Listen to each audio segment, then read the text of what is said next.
I joined in on SciManDan's global solar noon experiment to debunk flat Earth. Let's explore this.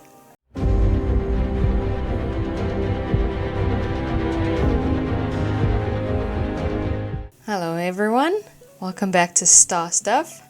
On 21st June 2025, I took part in a global experiment organized by SciManDan, a project where people all around the world measured the angle of the sun at solar noon to help prove once again that the Earth is round. Even though I'm in the Southern Hemisphere where it was the winter solstice on the 21st of June and the shortest day of the year, I still had a perfect opportunity to contribute to the experiment because of the crazy sunshine that we get here in winter where I stay.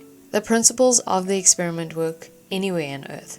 At solar noon, the time when the sun is highest in the sky, I placed a vertical stick, known as a gnomon, on flat level ground and carefully measured the length of its shadow.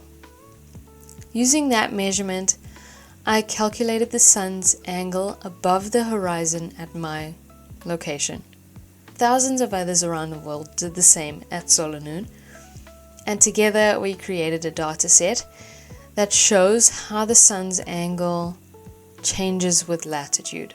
On a flat Earth, those angles wouldn't make sense, but on a globe, they match up perfectly with what we expect from spherical geometry, just like Eratosthenes demonstrated over 2,000 years ago.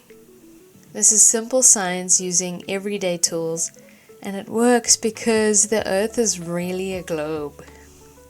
So stay tuned to SciManDan's channel, this channel, and everyone else's channel who participated to see the results of the experiment. Thanks so much for watching. If you enjoyed this experiment and you want to see more space truth and myth busting, don't forget to like, share, and subscribe to Star Stuff. Okay? Very cool beans!